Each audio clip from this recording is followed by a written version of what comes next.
12:05 de la mañana, tomamos el testigo de Sergio Fernández y abrimos ese tiempo de Ponte en Acción en una jornada clave porque estamos a punto de ver cómo arranca esa mañana en Estados Unidos y por tanto la primera jornada de reunión de 2 días de la Reserva Federal. Los bancos centrales son los protagonistas de esta semana. Jerome Powell va a ser el primero que ponga el mensaje más esperado por los mercados, la última decisión antes de irse de vacaciones, antes de pasear en Jackson Hole con sus colegas de los bancos centrales, los principales bancos centrales del mundo en agosto. Hoy se esperan pocas sorpresas. Mañana miércoles mejor, con esa comparecencia se espera subida de ese cuartillo de punto, 25 puntos básicos, y falta por saber qué va a pasar con esa segunda subida de tipos que se escenificaba, que se recogía en esos gráficos de puntos azules de la Reserva Federal y que algunos analistas y que algunos expertos aseguran que se puede guardar como un as debajo de la manga para sacarlo si es necesario, pero lo importante será escuchar a Jerome Powell. También se supone un mensaje de defensa e insistencia contra la inflación y, por supuesto, de vigilancia sobre lo que es el estado real de la economía americana. Eso será, sin lugar a dudas, lo que sepamos mañana. Hoy arranca la reunión de 2 días y, por supuesto, ya el jueves tomará el testigo el Banco Central Europeo. Empezó más tarde a subir los tipos de interés y le queda aún más camino que recorrer. Por lo tanto, también cuál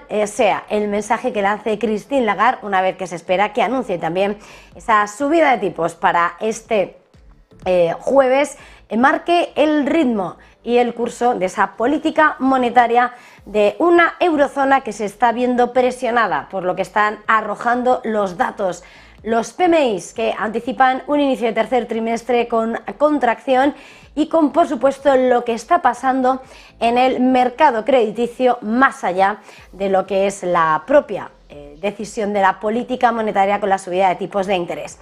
Se lo hemos contado, hoy el Banco Central Europeo ha publicado su encuesta que ha puesto en marcha sobre los bancos y ha tenido una sorpresa porque al parecer la restricción de la demanda del crédito es mayor a la que se esperaba. Destacaba esa encuesta que los bancos confirman que se ha registrado un fuerte descenso neto de esa demanda de préstamos o de líneas de crédito por parte de las empresas. Según los datos recabados por el BCE del segundo trimestre, han caído de hecho a su mínimo histórico desde el inicio de la encuesta en el año 2003. Con números, la demanda se ha hundido con un porcentaje neto del menos 42% frente al 38% del trimestre anterior. Pero más allá destaca el apunte, como decíamos, que ha realizado el BCE, el de que la caída observada ha sido sustancialmente más fuerte de lo esperado por los bancos en el trimestre anterior. E importante cómo se ha registrado esa caída. La mayor caída y el desplome en esta demanda por parte de las pymes, de las pequeñas y medianas empresas, mientras que la caída neta de la demanda por parte de las grandes empresas se mantiene ligeramente más limitada que durante la crisis financiera mundial. Son, sin lugar a dudas, los detalles de esa restricción, de esa caída en la demanda de crédito los que ponen cuerpo a lo que va siendo, cómo va impactando esa subida de los tipos de interés y, por supuesto, importante en el dibujo de la mañana, las miradas sobre la locomotora europea, porque Alemania sigue sin levantar cabeza y casi que es literal si hablamos del estado de ánimo y de la moral de la clase empresarial alemana, que cae por tercer mes consecutivo. Según la encuesta del IFO, lo que se atisba es que el camino hacia la recuperación podría ser largo para la economía más grande de Europa mientras lucha por salir de ese terreno recesivo. Es más, el presidente del Instituto IFO señala que la lectura de este mes incluso apunta a la probabilidad de que la economía europea, la economía alemana, aún quede atrapada en recesión. El índice del clima empresarial se ha situado en 87,3 tras una lectura revisada de 88,6 en junio. Supone una caída por tercer mes consecutivo y una lectura peor de lo previsto. Tanto la evaluación del momento actual como de las perspectivas caen, lo que hace que el Instituto Alemán concluya que el estado de ánimo de las empresas alemanas sigue deteriorándose al anticipar que la economía se está haciendo más oscura Alemania, recordemos, cayó en recesión técnica a principios de 2023, esos 2 trimestres consecutivos de contracción según los manuales, y los datos preliminares del segundo trimestre se esperan para el viernes. Sin lugar a dudas, Europa, la macro, la política monetaria son vitales y claves para el devenir de los mercados, pero también, por supuesto, lo que pasa en China, la segunda economía del mundo. Lo veníamos diciendo esta semana, clave con la reunión del Politburó, y esta mañana hemos visto cómo el propio sector inmobiliario y la tecnología en la bolsa de Hong Kong se desataba por la euforia, por las medidas y el compromiso de Pekín a seguir adelante y apoyar a la economía y sobre todo la demanda interna que aseguran sigue estando muy por debajo de los objetivos de Pekín. Esas promesas de China de apoyar a la economía han tenido un efecto sobre las bolsas europeas y hemos visto cómo las acciones de las empresas mineras y de recursos básicos han sido las que se han convertido en protagonistas en un momento en el que hemos asistido también, por tanto, a ese repunte de los precios del cobre o de los metales, pensando en una China que pueda consumir más. Con todo esto y lo que dicen los futuros, vemos cómo el mercado americano se prepara para abrir con ganancias moderadas, aunque más apuntaladas en el caso del Nasdaq, del 0,32%, mientras que en el viejo continente, salvo el IBEX que sigue teñido de rojo al límite de los 9.500 puntos, los demás suben. Comenzamos.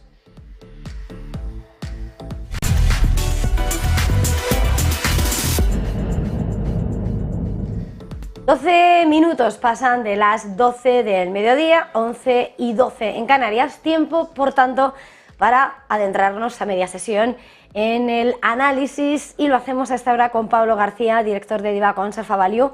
Pablo, muy buenos días. ¿Qué tal? Buenos días, Eva. Bueno, estamos en la antesala de Jerome Powell, en la antesala de Lagarde, en la última reunión antes de las vacaciones. ¿Qué esperas, cómo veis de Diva Conserva Value esta cita con la política monetaria? Bueno, yo creo que es de las citas en las que haremos el pleno al 15, yo creo casi todos los analistas, porque parece que el consenso casi en un 100% espera 25 puntos básicos para la FED, también para el Banco Central Europeo. Veremos a ver el mensaje del BOE, que también tendremos esta semana, y la semana que viene quizá la patata caliente es más con el Banco de Inglaterra.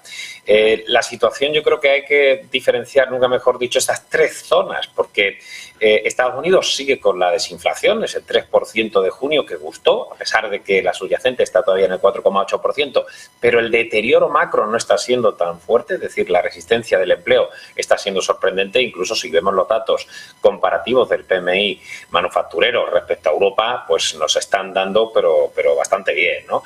En Europa, sin embargo, tenemos ese 5,5% de la inflación, tanto general como subyacente, que no es suficiente para dejar de subir tipos, pero se empiezan a escuchar algunas voces que, sobre todo, pues voces que demuestran que el deterioro macro se está produciendo y que la subida de tipos pues que les está haciendo daño, y sobre todo incluso con un euro que ahora mismo está a 1,1046 y que por lo menos ha frenado su escalada, que tanto perjudica a las exportaciones alemanas. Sobre todo, no olvidemos que la eurozona, pero sobre todo Alemania, está en recesión técnica, aunque todavía, digamos, es bastante suave. Los últimos datos incluso nos podrían dar pues con unos datos flojos, ¿no?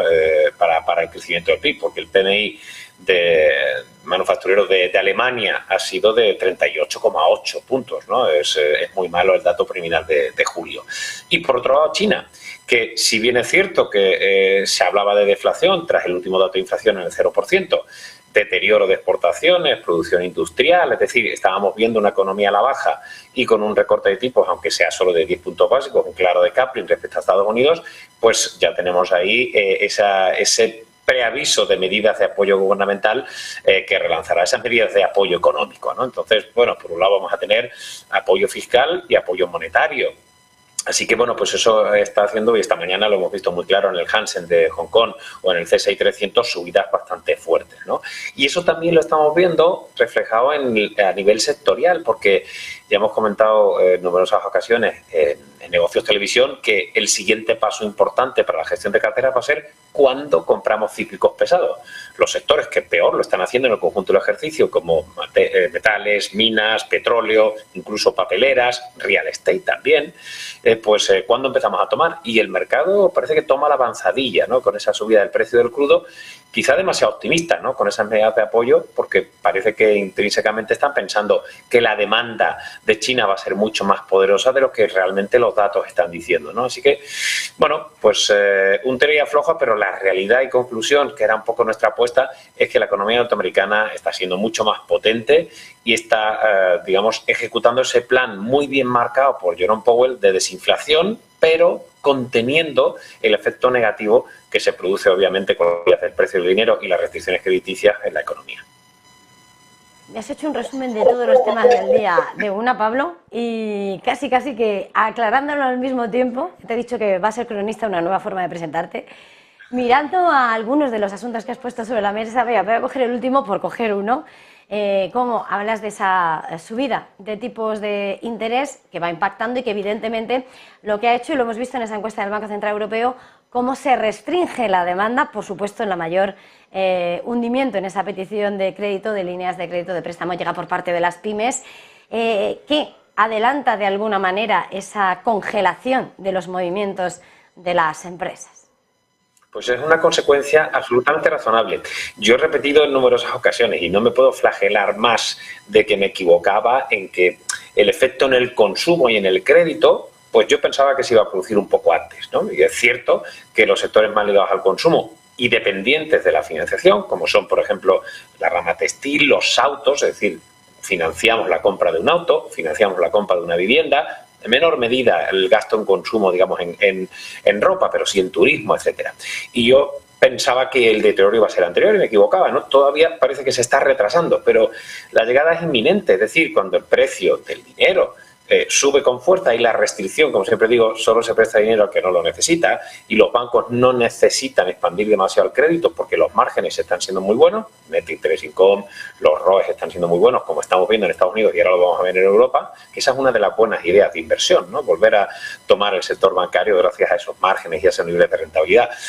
Total, que al final es que blanco y en botella. Y si encima ves que se deteriora tu visibilidad sobre el empleo, ¿qué es lo que hacemos todos? Pues money in your pocket, niña. No gastes tanto, niño, estate quieto y tendremos que pues aguantar con el coche más antiguo que ya no nos parece tan malo o la ropita de la temporada pasada que parece que ya no va a pasar tanto de moda.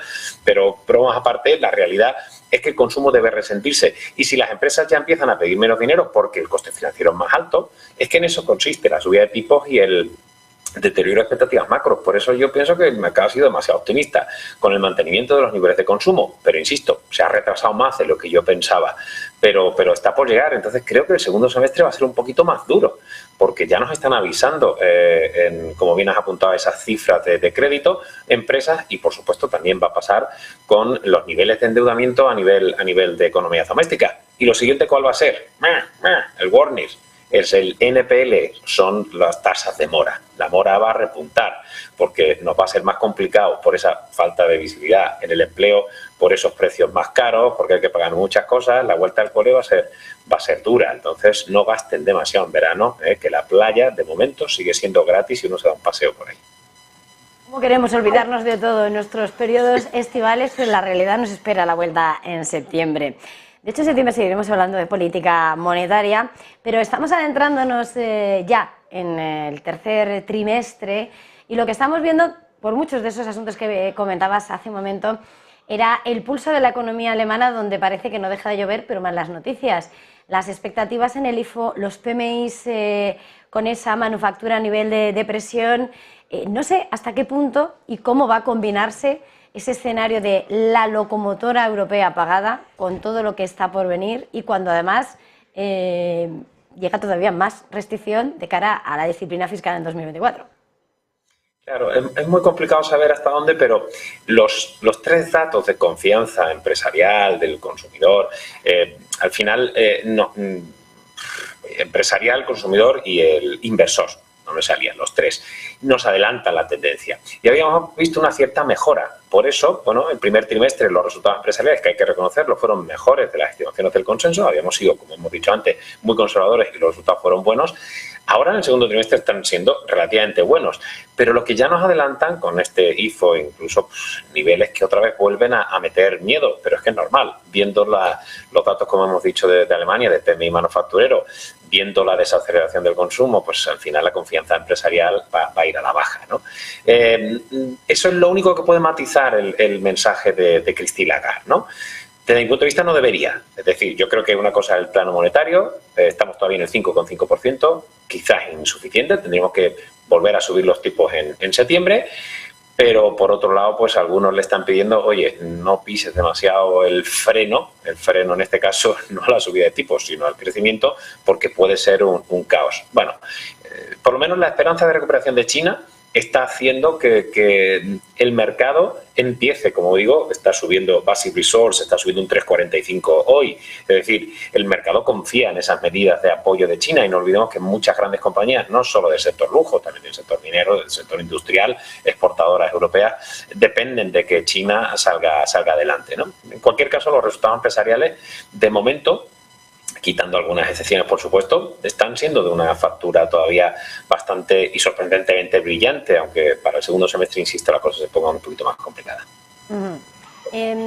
¿Has lanzado avisos de precaución de cara a los gastos de este verano? También ponías como en el horizonte, habrá que preguntar... No se enfaden conmigo, que yo no quiero ser aguafiestas, que un tinto de verano no es tan caro. Lo que pasa es que a lo mejor, pues irse a la costelería sale un poquito más caro. Pero es que es una realidad de la situación actual, que creo que la vuelta a septiembre va a ser un poquito más compleja.